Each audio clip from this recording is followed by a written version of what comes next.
চমৎকার, চমৎকার, চমৎকার। আমি সর্বপ্রথমেই ডাক্তার পিনাকি ভট্টাচার্যকে একটা সেলুট দিয়ে আলোচনাটা শুরু করছি। আজকে ডাক্তার পিনাকি ভট্টাচার্যের একটি আলোচনার বিষয় ছিল ট্রানজিশনাল সরকার গঠন করা। অন্তর্বর্তীকালীন সরকার থেকে ট্রানজিশনাল সরকার হবে, আর ট্রানজিশনাল সরকার থেকে রাজনৈতিক সরকার হবে। এই তিনটি ধাপে বাংলাদেশ এগিয়ে যাবে। সুন্দর পরিকল্পনা দিয়ে সুন্দর আমাদের ভবিষ্যৎ গঠনের জন্য উনি একটি পরিকল্পনা দিয়েছেন বাংলাদেশের জনগণকে, বাংলাদেশের প্রত্যেকটা রাজনৈতিক দলকে এবং ডক্টর মোহাম্মদ ইউনূস স্যারকে এবং ইউনূস স্যারের বর্তমান অন্তর্বর্তীকালীন সরকারে যারা আছে তাদেরকে। সেখানে উনি যেটা বলেছেন যে এতদিন পর্যন্ত আমাদের অন্তর্বর্তীকালীন সরকার ছিল, এখন আমরা ট্রানজিশনাল সরকার তৈরি করব। বিএনপি, জামাত, হেফাজত, চরমুনাই এবং বিপি নূর সহ যতগুলা রাজনৈতিক দল 24-এর অভ্যুত্থানে ছিল, ছাত্র সমাজ ছিল, তারা সকলে মিলে আওয়ামী হাসিনার সাথে যারা ছিল তারা বাদ রেখে সবাইকে নিয়ে একটি ট্রানজিশনাল সরকার গঠন হবে। তার প্রধান থাকবে ডক্টর মোহাম্মদ ইউনূস, আর তার উপপ্রধান থাকবে বিএনপির ভারপ্রাপ্ত চেয়ারম্যান জনাব তারেক রহমান। তারেক রহমানের নাম উনি সেখানে আলোচনা করেছেন। জামাতের কে কে থাকবে, বিএনপি থেকে আরো কে কে থাকবে এবং অন্যান্য দল থেকে আনুপাতিক হারে যার যতটুকু এবিলিটি আছে দেশের রাজনীতিকে, যারা যতটুকু অবদান রাখছেন বলে জনগণ মনে করেন, সেই অনুপাতে তাদেরকে নিয়ে একটি ট্রানজিশনাল সরকার তৈরি হবে। যেই সরকারটির মেয়াদকাল হবে, হাসিনা যদি থাকতেন তাহলে 29 সাল পর্যন্ত হাসিনা থাকতেন, সেই 29 সাল পর্যন্ত এই ট্রানজিশনাল সরকারটি রাষ্ট্র পরিচালনা করবে। এখানে যুক্তিটা এত চমৎকার, উনি বলেছেন যে বাংলাদেশে অন্তর্বর্তীকালীন সরকার ডক্টর মোহাম্মদ ইউনূসের বিকল্প আর কেউ বাংলাদেশে এই মুহূর্তে নাই। যদি বিকল্প হিসাবে ধরা হয় তাহলে ধরা হবে বিএনপির ভারপ্রাপ্ত চেয়ারম্যান জনাব তারেক রহমানকে। কিন্তু তারেক রহমান সাহেব নির্বাচন করে রাষ্ট্র ক্ষমতায় আসলে ভারতের সাথে পেরে উঠতে পারবেন কিনা, ভারতের সাথে যদি আগের মতো হাসিনার মতো সম্পর্ক রাখা হয় তাহলে জনগণ বিএনপিকে বাদ দিবে, আর যদি ভারতকে বিএনপি বাদ দেয় বিএনপিকে ভারত রাষ্ট্রীয় ক্ষমতা থাকতে দিবে না। সেই যুক্তিক কথাগুলা থেকে আমি যেতটুকু বুঝলাম আপনাদের সামনে তা তুলে ধরছি। তাহলে হচ্ছে ভারতের সাথে যতগুলা চুক্তি আছে ওই চুক্তিগুলা বাতিল করতে হবে, আর চুক্তি যদি বাতিল না করেন তাহলে তো আপনি গোলামের ঘরের গোলাম থেকেই যাবেন। কারণ ভারতের প্রত্যেকটা চুক্তির ভিতরে আছে আপনি গোলাম, আপনার ছেলে গোলাম, আপনার নাতি গোলাম, আমরা হব গোলামের ঘরের গোলাম। তো গোলামের ঘরের গোলাম থেকে বাংলাদেশের মানুষ বের হয়ে আসবে, আর বের হয়ে আসার জন্য যদি এই মুহূর্তে ডিপেন্ড করে বিএনপি, জামাত বা অন্য কোনো রাজনৈতিক দলের উপরে, তারা পেরে উঠতে পারবে না ভারতের সাথে। ভারত তখন এই সরকারটাকে স্টেবল থাকতে দিবে না।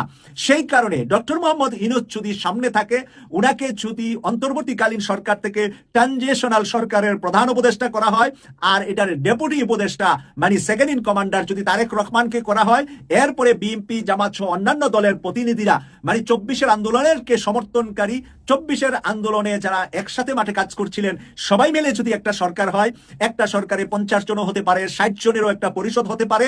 সেই পরিষদটা যদি হয়, আর এই পরিষদটা আগামী যদি 4 বছর 3.5 বছর যদি চলে, তাহলে এরই মাঝে ডক্টর মোহাম্মদ ইউনূসকে সামনে রেখে যত রিফর্ম করার দরকার আছে ভারতের সাথে, সব রিফর্ম উনি শেষ করে ফেলবে। এতে করে পরবর্তীতে বিএনপি ক্ষমতায় আসুক আর জামাত ক্ষমতায় আসুক, তাদেরকে আর ভারতের সাথে ওই শক্ত মোকাবেলা করা লাগবে না। প্রিয় দর্শক, চমৎকার আইডিয়া উনি দিয়েছেন এবং এইটা বলেছেন যে তারেক রহমান একজন দলীয় প্রধান হিসাবে আমরা চিনি, কোনো সময় উনি সরকার প্রধান হন নাই। হঠাৎ করে সরকার প্রধান হয়ে হয়তো বিএনপির জনবল বেশি, সমর্থক বেশি, কর্মী বেশি, ভোটার বেশি, তারা ভোট পেয়ে সরকার গঠন করবে, কিন্তু সরকার পরিচালনার অভিজ্ঞতা তারেক রহমান সহ মধ্য বয়সের বিএনপি নেতাদের নাই। এখন যারা বৃদ্ধ বয়সের অনেকে মারা গিয়েছেন, আর যারা বৃদ্ধ আছেন তাদেরকে দিয়ে রাষ্ট্র পরিচালনা করার মতো বয়সও তাদের নাই।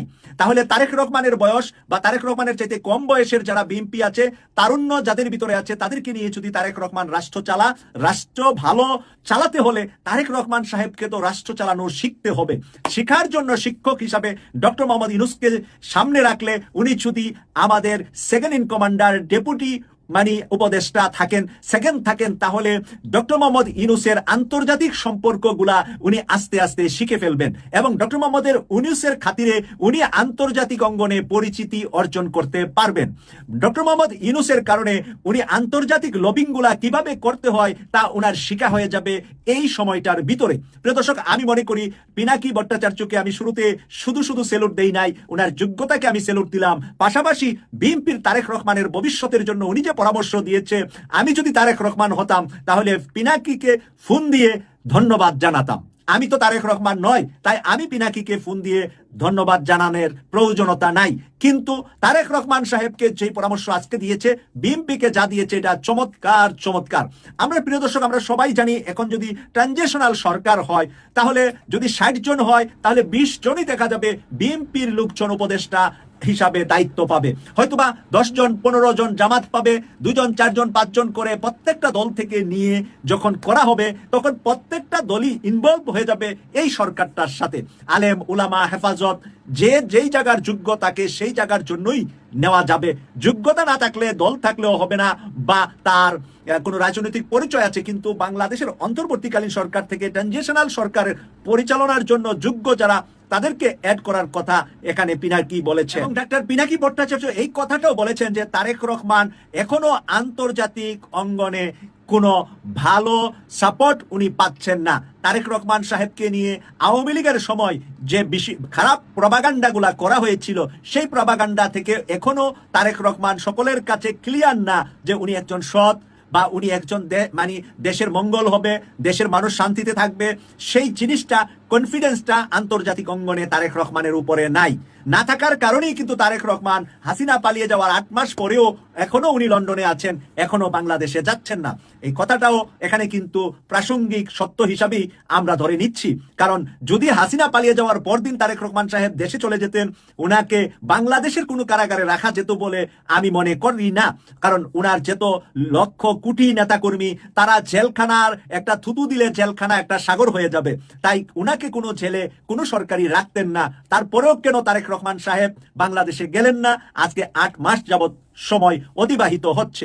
যে কোনো মানুষের নামে মামলা থাকতে পারে, ডক্টর ইউনূস সাহেবের নামেও মামলা ছিল, কিন্তু রাষ্ট্রীয় ক্ষমতা তো ইউনূস সাহেব এসেছেন।